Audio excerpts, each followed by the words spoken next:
pasa a vosotros. Continuamos con nuestra novena porción semanal del libro de Génesis y Hábito y estamos en nuestra tercera lectura. Vimos cómo conspiran los hermanos para matar a José, pero intercede Rubén porque su intención es rescatar al muchacho y regresarlo a su padre, y Rubén les dice, no hay que matarlo, mejor lo echamos en ese pozo. Y continuamos leyendo. En el capítulo 37, a partir del verso 23, dice, y fue cuando vino José a sus hermanos, y desvistieron a José a su túnica, a la túnica de las rayas que estaba sobre él, y lo agarraron y lo tiraron a él al pozo, y el pozo estaba vacío, no había en él agua. Y nos salta la pregunta, bueno, habíamos visto que habían planeado desvestirlo, quitarle su túnica para mancharla y así presentarla a su padre, diciendo que un animal lo había atacado. Pero cabe resaltar que ya nos mencionó del pozo que estaba vacío, pero nos vuelve a decir que no tiene agua. ¿Por qué va con esto? Bueno, podemos pensar de una manera muy superficial, podemos decir, bueno, gracias a Dios que no tenía agua, si no el niño se nos ahogaba ahí. Pero de una manera más profunda, si nos ponemos a pensar o a investigar un poquito lo que significa el agua, pues es la palabra de Dios o la enseñanza que nos transmite. Vemos que en todo este episodio, absolutamente en todo, no hay ninguna de las enseñanzas que dejó establecida Abraham sobre la bondad de cómo tratar a los demás. De Isaac no vemos nada de pacífico, de tranquilo. De Jacob no vemos absolutamente nada de esas características que les venían transmitiendo sus padres con ellos. Nada de eso lo estamos viendo aquí. Entonces quizá por eso resalta un poco que no solamente estaba vacío, sino que todo este episodio no tiene nada de esta enseñanza, pues, de los padres. Continúa el verso 25. Y se sentaron a comer pan. Aparte esto, la manera tan fría, acabas de tirar a tu hermano al pozo, acabas de hablar de matarlo, de conspirar para matarlo, y te sientas tranquilamente a comer pan. Esto es muy, muy frío de parte de sus hermanos. Continúa, y alzaron sus ojos y vieron, y he aquí caravanas de ismaelitas venían de Gilad, y sus camellos cargaban especias y bálsamo y mirra, iban para descender a Egipto. Y la pregunta entonces es, ¿para qué nos cuenta la escritura qué es lo que llevaban de mercancía? ¿Por qué nos interesa saber? Bueno, esto es para decirnos que aunque normalmente el comercio de los árabes, de los ismaelitas, pues es más en cuanto a petróleo, gasolina, aquí llevaban estas especias. ¿Por qué? ¿Por qué Dios hizo esto así? Que ese día precisamente llevaran especias, llevaran este bálsamo y esta mirra, esto que huele rico o agradable. Yo lo entiendo como un cierto tipo de consuelo hacia José, que estaba, sufriendo o iba a sufrir cuando lo sacaran y lo llevaran, este abuso de sus hermanos, esta humillación por parte de sus hermanos, pero a pesar de todo eso, este olor agradable, este rico aroma, era como para indicarle que no estaba solo, que Dios estaba con él y que a pesar de todo, Dios lo iba a ayudar, lo iba a socorrer siempre en sus problemas. Y vemos o aprendemos de aquí esto también. Dice el apóstol que no se nos va a dar una carga más pesada de la que podamos soportar. Entonces, como consuelo también, como aliento, palabras de aliento hacia nosotros, pues de que los problemas que tenemos, las cargas que tenemos, ciertamente Dios va con nosotros, no nos va a abandonar, por muy oscura que esté la situación, no nos va a dejar solos. Y continuamos. Dice el verso 26, y dijo Judá a sus hermanos, ¿qué ganaríamos si matamos a nuestro hermano y cubrimos a su sangre? Y vemos aquí el héroe de la familia, Judá. Porque primero, aunque Rubén como primogénito quiso tomar ese rol y proteger a su hermano, él les dijo una persona muy aislado. Sin embargo, aquí Judá sí lo llama hermano y le va a decir, pues sí es nuestra propia carne. Vemos cómo Judá sí toma ese rol de líder y pues más adelante vamos a ver que absolutamente él es el líder indiscutible de sus hermanos. Continúa.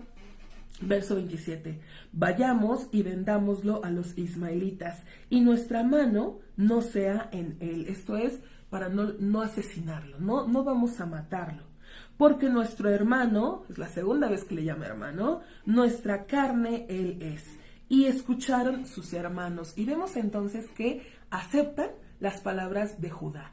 Decíamos, si eran 4 los hijos mayores de Lea, Rubén, Simeón, Leví y Judá, y vimos que Simeón y Leví fueron los que planearon asesinar a José, vimos que Rubén se opuso y después vemos que Judá se opuso. La cuestión es, ¿por qué no se aliaron? ¿Por qué no se comunicaron Rubén y Judá contra Simón y Leví? Quizá de esta manera sí hubieran podido rescatar completamente a José, quizá. Pero bueno, la historia continúa. Dice, verso 28, y pasaron hombres madianitas comerciantes. Y entonces nos preguntamos, bueno, nos acaba de decir que eran ismaelitas y ahora nos dice que eran madianitas. ¿Cuál es la cuestión aquí? Entendemos que unos eran los que llevaban el transporte o las especias, otros eran los comerciantes, viajaban juntos, pero no revueltos, cada quien tenía como sus cuestiones o su mercancía, ¿no? Se acompañaban, digamos, en el camino. Dice, continúa el verso 28, y arrastraron y subieron a José desde el pozo y vendieron a José a los ismaelitas por 20 siclos de plata y trajeron a José a Egipto. Y salta la pregunta, ¿por qué tan barato? 20 siclos o 20 monedas de plata realmente era el precio de los esclavos. Lo venden a José como un esclavo. Totalmente, o vemos pues esta manera tan dura o tan fría de los hermanos, de la mayoría de los hermanos de José. Continuamos verso 29. Y regresó Rubén a el pozo, y he aquí no está José en el pozo, y se desgarró a sus ropas. Y entonces entendemos por qué no se unieron Rubén con Judá, por qué no presentaron este frente unido contra sus otros 2 hermanos. Porque Rubén quiso actuar solo, digamos, les propone lanzarlo al pozo para no matarlo y se va como para buscar cómo rescatarlo después. Pero quizá les faltó, decíamos, esta comunicación entre los dos. De haberse puesto firmes los dos contra sus otros 2 hermanos, quizá la historia hubiera sido diferente. No hubieran vendido a José, no hubiera pasado todo este episodio tan turbio. Y pues bueno, vemos que Rubén no tuvo ni que ver ni parte en la venta de José. Él no sabe, no se enteró. Incluso ve que cuando el pozo está vacío se desgarran las ropas, no supo de esto. Dice el verso 30, y volvió a sus hermanos y dijo, el niño no está, y yo, ¿a dónde yo iré? ¿A dónde? ¿Qué voy a hacer ahora? ¿Cómo me voy a acercar a mi padre? Vimos de Rubén que ya había pasado el episodio con Bilhá, y ahora esto, Rubén se siente totalmente destrozado. Él lo toma muy personal, como si fuera su culpa en realidad. Dice el verso 31, y tomaron a la túnica de José y degollaron a un chivo cabrío y sumergieron a la túnica en la sangre y enviaron a la túnica de las rayas y la trajeron a su padre y le dijeron, esto encontramos, reconoce por favor la túnica de tu hijo si es esta o no. Y la reconoció y dijo, la túnica de mi hijo es. Una bestia mala lo devoró. Devorar fue devorado José. Vemos aquí la reacción total de Jacob, este dolor que siente como padre completamente entendible, y más hacia el hijo que decía que lo amaba, que era el que más distinguía de todos. Dice, y rasgó Jacob sus ropas y puso ceniza en sus muslos y enlutó sobre su hijo días cuantiosos. Aquí nos dice días cuantiosos, pero vamos a ver que son aproximadamente unos 22 años los que va a estar enlutado Jacob por José. Y esto es medida por medida. Jacob estuvo lejos de casa, lejos de sus padres, aproximadamente 20 años, y pues en lo mismo se le regresa, vamos, todo lo que se hace se paga. Su hijo va a ser separado de él aproximadamente 20 años. Vemos esto tan duro o tan... ¡Ay! Verso 35. Y se levantaron todos sus hijos y todas sus hijas. Vemos que no nada más tiene a Dina, tiene más hijas, que no nos da los nombres con detalles. Recordemos, la escritura nos da lo que necesitamos saber.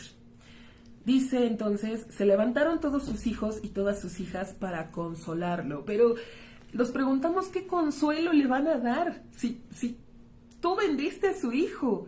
¿Qué consuelo le vas a dar? ¿Quieres consolar a tu padre? Dile, papá, nos equivocamos, lo vendimos, la regamos, vamos a Egipto, vamos a recuperar a José. Pero ellos le mienten.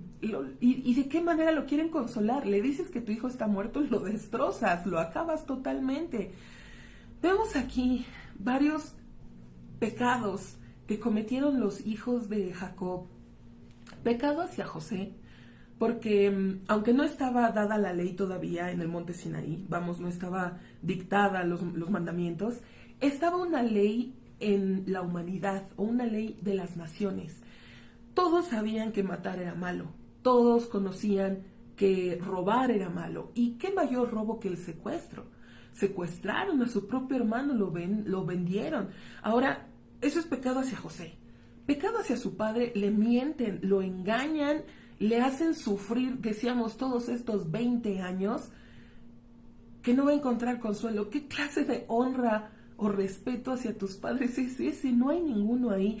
Vamos a ver en lecturas posteriores cómo se arrepienten y pues cómo pagan también, digamos, por las acciones que ellos están tomando aquí. Continúa el verso. Y se negaba a consolarse y dijo, porque descenderé a mi hijo enlutado hasta la sepultura, y lloró a él su padre. Vemos esto tan duro. Él se queda completamente con este dolor durante estos 20 años y resalta mucho.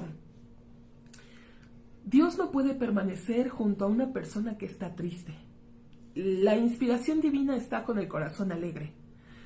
Vamos a ver cómo pues Jacob va a quedar, digamos, al relegado o al margen a causa de esta tristeza. Dios ya no le va a hablar a Jacob, ya no vamos a tener como más detalles sobre Jacob hasta mucho después. Con quien nos vamos a ir ahora es primero con Judá, un episodio por ahí extraño, y después vamos a seguir con la vida de José. Pero pues cabe resaltar esto, o queda esta enseñanza para nosotros. Es ideal que tratemos de estar siempre contentos, alegres, para poder estar cerca de Dios. Dios no habita con un corazón triste. Dice entonces, verso 36, vamos a concluir nuestro capítulo. Y los madianitas vendieron a él a Egipto a Potifar, oficial de Faraón, ministro de los degolladores. Ahora, en esta versión dice degolladores, no nos especifica si de animales o como el verdugo, el encargado de dar las sentencias, o en nuestra versión Reina Valera dice el oficial de la guardia. Lo importante o lo destacable aquí es que era alguien de rango, vamos, muy cercano a Faraón, y eso es lo que nos interesa saber. José fue vendido a este hombre Potifar. Y hasta aquí concluimos nuestro capítulo 37 y también hasta aquí concluimos con nuestra tercera lectura. Si Dios permite, el día de mañana continuaremos. Pasa a vosotros.